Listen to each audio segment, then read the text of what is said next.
الرجیم بسم اللہ الرحمن الرحیم السلام علیکم ورحمۃ اللہ وبرکاتہ۔ دعائے سفر پڑھ لے حجاج اکرام، ذرا خاموشی اختیار کرو۔ بسم اللہ الرحمن الرحیم سبحان الذی سخر لنا هذا وما كنا له مقرنین وإنا إلى ربنا لمنقلبون۔ اللہ رب العزت کا لاکھ لاکھ شکر ہے کہ آج ہم مکہ کی سرزمین پہ ہیں۔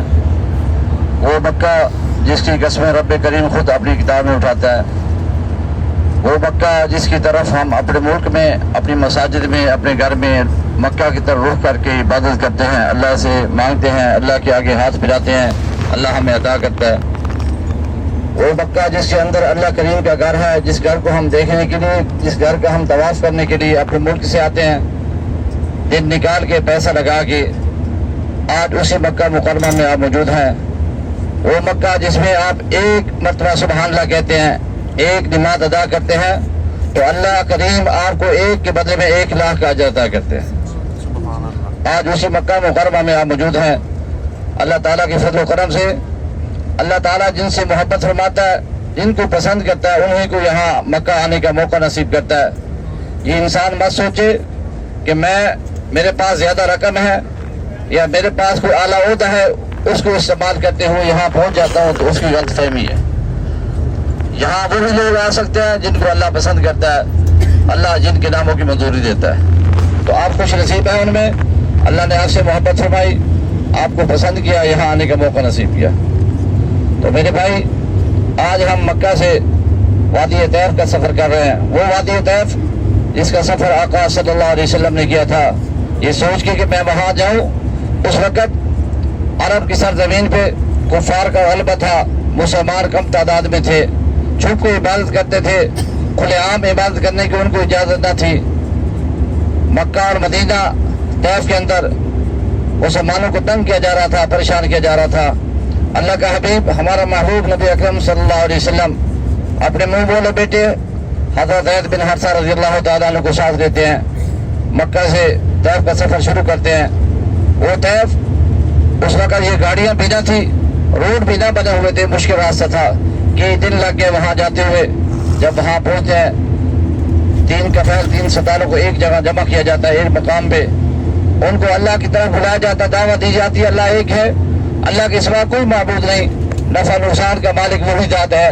یہ جو آپ نے بہت سے خدا بنا رکھے ہیں، یہ تو بیچارے اپنے آپ کا دفاع نہیں کر سکتے، آپ کو کیا دیں گے؟ آپ کو کیا فائدہ دیں گے؟ آپ کی کیا فریاد سنیں گے؟ یہ کسی قابل نہیں ہے۔ ان سب کو ایک طرف رکھ دو، ان کو چھوڑ دو، ایک اللہ کی طرف آ جاؤ۔ تو ان لوگوں نے کہا آپ تو ہمارے باپ دادا کے دین کو برا بھلا کہہ رہے ہیں، ہم آپ کی بات سننے کے لیے تیار نہیں ہیں۔ شور کرنا شروع کر دیا، آقا صلی اللہ علیہ وسلم کے اوپر آوازیں کسنا شروع کر دی، نعوذ باللہ، پریشان کرنا شروع کر دیا۔ جب آپ صلی اللہ علیہ وسلم دیکھا یہ لوگ میری بات سننے کے لیے تیار نہیں، تو آپ وہاں سے چلتے ہیں۔ جب چلنے لگتے ہیں تو وہ لوگ آپ کا گھیرو کر لیتے ہیں۔ ان کے سرداروں میں سے کسی نے کہا ان کو تنگ کرو، پریشان کر لو۔ نوجوان تو پہلے انتظار میں ہوتے ہیں، بس انہوں نے کیا کیا، وہاں سے پتھر اٹھا کے آپ کو پتھر مارنا شروع کر دیے۔ آپ کا جسم لہوان ہو جاتا ہے، زخمی ہو جاتا ہے۔ آپ چلتے چلتے باغ کے اندر بیٹھ جاتے ہیں، ایک باغ آتا ہے، اس کے اندر داخل ہوتے ہیں۔ چلتے چلتے باغ کے درمیانے حصے میں بیٹھتے ہیں آپ۔ وہ باغ کس کا تھا؟ ان 3 ستاروں میں سے ایک کا تھا۔ جب اس کو معلوم ہوتا ہے اس باغ کے اندر وہ شخصیت جس کو ہم تنگ کر رہے ہیں، پریشان کر رہے ہیں، باغ کے اندر موجود ہے، وہ اپنے نوجوانوں کو روک دیتے ہیں۔ اب میرے باغ کے اندر، میری زمین کے اندر وہ آ گئے ہیں، آپ واپس چلے جائیں۔ اسی باغ کے اندر آپ موجود تھے، اللہ تعالیٰ 2 فرشتوں کو حکم دیتے ہیں، جاؤ میرے محبوب کی رہ لو، ان سے پوچھو، اگر وہ پتہ چاہتے ہیں تو ان کو پتہ دلوا دو۔ تو 2 فرشتے حاضر ہوتے ہیں جس کے تابع یہ بارشیں برسانا۔ عرض کرتے ہیں آقا آپ کے ساتھ اچھا عمل نہیں کیا گیا، ظلم ستم کیا گیا، حکم دیجئے میں ایسا ان کے اوپر عذاب مسلط کر دوں، طیف کی آبادی کو غرق کر دوں۔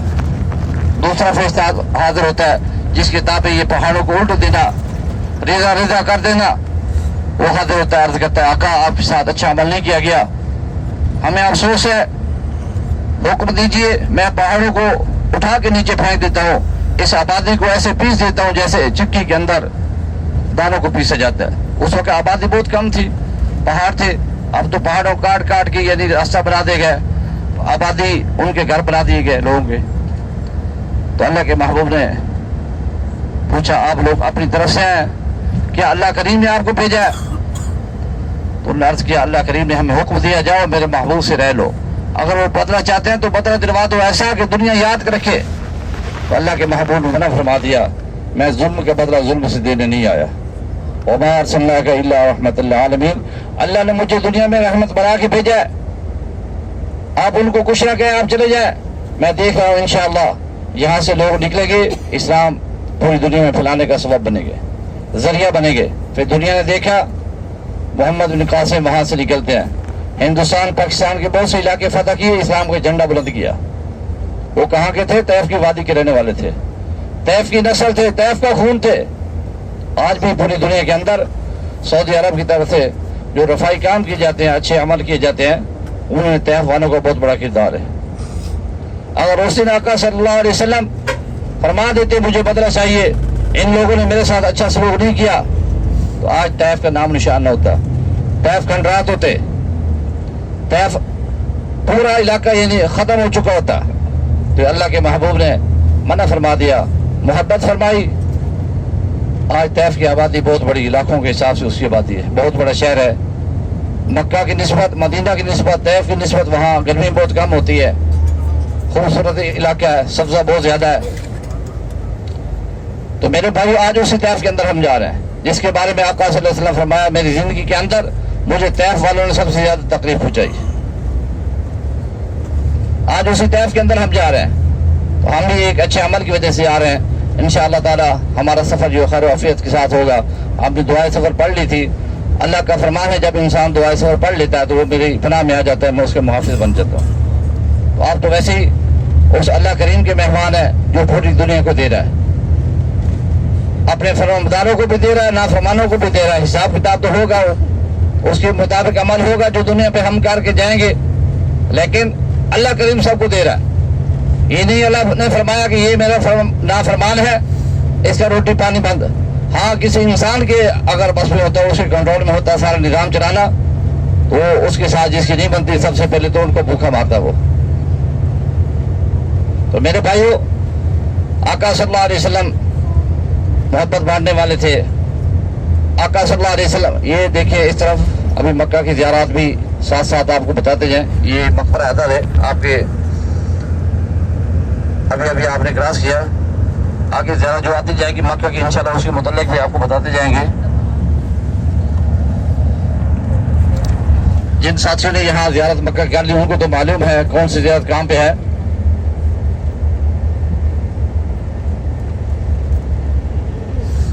غار ہیرا جبل نور, اس پہاڑ کے آپ قریب پہنچنے والے ہیں. وہ غار ہیرا جبل نور جس پہ آقا صلی اللہ علیہ وسلم سینکڑوں بار تشریف لے گئے.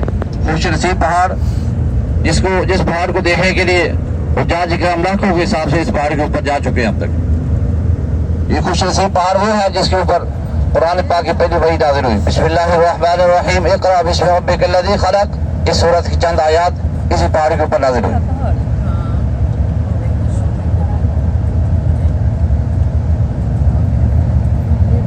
وہ پہاڑی یہ سامنے نظر آ رہی ہے جبل نور, اس کو غار حرا کہتے ہیں. یہ مکہ کی زیارت میں آتے ہیں, تو میں نے کہا چلو آپ یہاں سے گزرے ہیں تو دیکھتے جائیں, اس پہاڑ کی بھی زیارت کرتے جائیں. اونچی پہاڑی جڑی غار حرا ہے, عربی جبل نور آتا ہے. الٹے ہاتھ پہ دیکھیں یہ بڑا پہاڑ.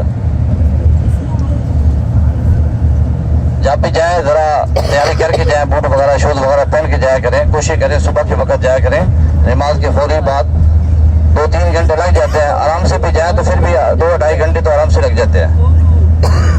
یہ دیکھیں حجاج کرام ماشاءاللہ جا رہے ہیں, انسان کا جذبہ ہی اوپر لے کے جاتا ہے.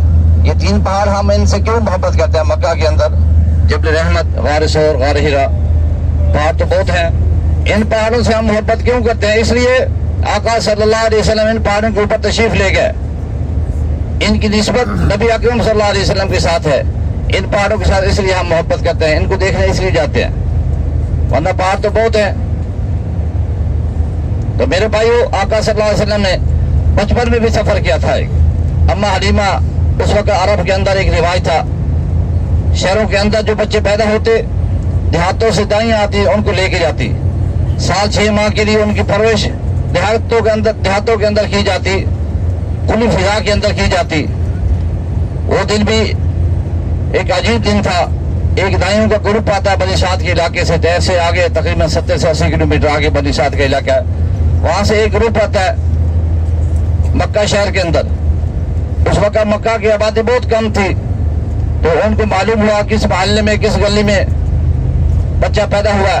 اما حلیمہ کی اونٹنی کمزور تھی, لاغر تھی, وہ پیچھے رہ جاتی. ان کی جو سہیلی دائیں تھیں ان کی اونٹنیاں طاقتور تھی, وہ پہلے آ جاتی. امیر لوگوں کے بچوں کے ساتھ ان کے والدین کے ساتھ معاملہ طے کر کے ان کے بچے لے کے چلی جاتی. اس دن بھی ایسا ہوا, اما حلیمہ پیچھے رہ گئی. دوسری اونٹنیاں جو طاقتور اونٹنیاں والی دائیں تھیں وہ امیر لوگوں کے بچوں کے ساتھ معاملہ طے کر کے ان کو لے کے چلی گئی. اما حلیمہ نے کہا چلو آئی تو ہوں, یہ تو یتیم بچہ ہے, چلو میرے حصے میں یہ سے اس کو لے کے چلتی ہوں. لیکن ان کو معلوم نہیں تھا آج جو لال میری گود میں آنے والا ہے وہ تو پوری دنیا کا سردار ہے.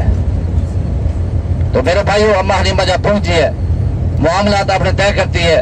معاملات طے کرنے کے بعد اپنی اونٹنی پہ بٹھاتی ہے, تو اونٹنی کے اندر اللہ تعالیٰ اتنی طاقت ڈال دیتے ہیں وہ دوسری اونٹنی کراس کر کے آگے نکل جاتی ہے.